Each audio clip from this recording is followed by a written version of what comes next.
Hello everybody, and what is going on? It is iJustRengar here, and welcome to the amazing two-part video that is going to be about the Poachers Dirk and new Invade clear. So, anyways guys, let's get right into it. So, this clear, basically what you're going to want to do is, by the way, we're starting with the clear, obviously. Basically what you're going to want to do is, you're going to want to start at your red buff. And literally, it's just a level 2 Invade clear. So, you're going to go from your red, you're going to walk over to here, through here, so basically the same as a standard level 2 Invade, and you're going to eventually end up right here, but you're not going to stop here. You're going to put a ward right there so you get full ward coverage of the bush, and stand here so you have full coverage of the red buff. So that's basically the clear in a nutshell. Really quickly before we move on to the Poachers Dirk, the reason this works is because you're able to completely bypass an enemy jungler that's going to be doing 1 camp, 2 camp, and then go over here, because you'll be here way before them.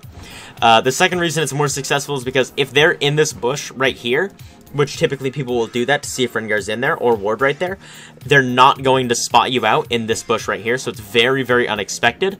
And finally, it's just because this is super, super, super good with the new Rengar because of his auto Q reset and of course his W early game for the extra damage. So you'll have 3 stacks. All you have to do is just, if you get through 6 seconds of fighting, easily kill the enemy, which you should be able to do because you have your smite for an extra like 140 HP. And your W for an extra, if you use it right, almost 100 HP. So you should easily be able to potentially fight for over 6 seconds. So that's why this method works pretty well, and hopefully you guys can use this in your games. Now, moving over to the Poachers Dirk and how you can actually use it. If you think about it, the Poachers Dirk is a really good snowball-y item. Now, the reason that it's a good snowball-y item is because after poaching 4 large monsters from the enemy jungle, it transforms into serrated Dirk. So, obviously that means that if you're able to kill these monsters in the enemy jungle, it's going to be really, really good for you. But, there's a couple pros and a couple cons to this, and a couple ways that you should use it. So, let's say you're able to kill the enemy jungler early, and you're able to take his red buff. This means you're going to have an innate lead over the enemy jungler, and with that innate lead, you're going to be able to kind of pressure the enemy jungler, and use your advantage over him. And if you can do that correctly, then using the Poachers Dirk is going to be really good for you because you're going to be in his jungle a lot, you're going to be counter jungling a lot, and you're going to be getting a ton of free gold because of that Poachers Dirk, which is 600 gold in total. So keep that in mind, guys. A 600 gold lead is what's gained if you stack a Poachers Dirk fully. So definitely keep that in mind.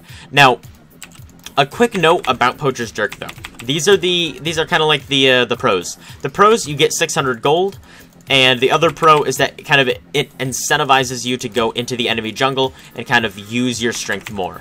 Now, the cons here is that it incentivizes you to go into the enemy jungle and use sometimes your weaknesses in the case that you're really greedy for gold. So, if you're really greedy for gold like I am sometimes you'll go for really risky invades that you get 1 camp but you die for it, and you'll be like, oh yeah, it's worth I have Poachers Dirk. So, that's one of the quote-unquote noob traps that you'll fall into with this item that you do not want to fall into. I never want to see you guys dying, like me, just because you're trying to stack up your Poachers Dirk. You should only use it to safely invade, or invade when you know that your laners are pushed up and have priority, and that they will be able to come and assist you. So keep that in mind, that you really do want your laners there to be able to assist you, or you want to have such a lead over the enemy jungler, it doesn't matter because if his laners come, because he'll be dead by the time that they get there. So, again, guys, keep that in mind. Only invade if it's safe to invade, okay? Please, just say that to yourself a bunch of times. Now, the other reason why it's not too good is because sometimes it can make it so instead of going for a counter gank, you go for the enemy jungle instead, or instead of going for an objective, you go for the enemy jungle instead. Always prioritize the objectives and the counter ganks, especially the counter ganks. I cannot stress it enough, guys. Counter ganks are one of the most important things in League of Legends, and they're the best counterplay to pretty much any jungler that relies on ganking. And even if you don't rely on ganking, it's huge because it turns what would have been an advantage for the enemy team into a lead for your team.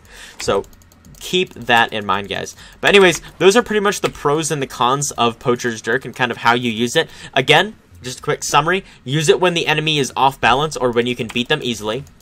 Make sure you're not lured into traps because of it, and that you're not wasting time just because you want to stack up your Poachers Dirk. And also, finally, make sure that you are not stopping looking at the map and counter ganking. Now, thank you all so much for watching this video. I hope that you're able to abuse Poachers Dirk in the future and not kind of like fail with it, and I hope that you're also able to abuse that clear that I showed you guys. So anyways, thank you all so much for watching, and I hope that you have a wonderful day. Hey, what up boys? We're going to start doing outros now. If you like these, let us know. If not, we'll just get rid of them. But I'll be doing the first one. If you enjoyed the video, hit that like button, subscribe, all that. And also please hit that bell so you get notified every single time we upload. And if you're new to the channel, check out this video where you can learn Rengar in 5 minutes. And also check out our latest upload where you can abuse Rift Herald and it will affect your gameplay. People don't actually realize how strong Rift Herald can actually be. But anyways, thank you so much for watching, and we'll see you in the next one. Take it easy, boys.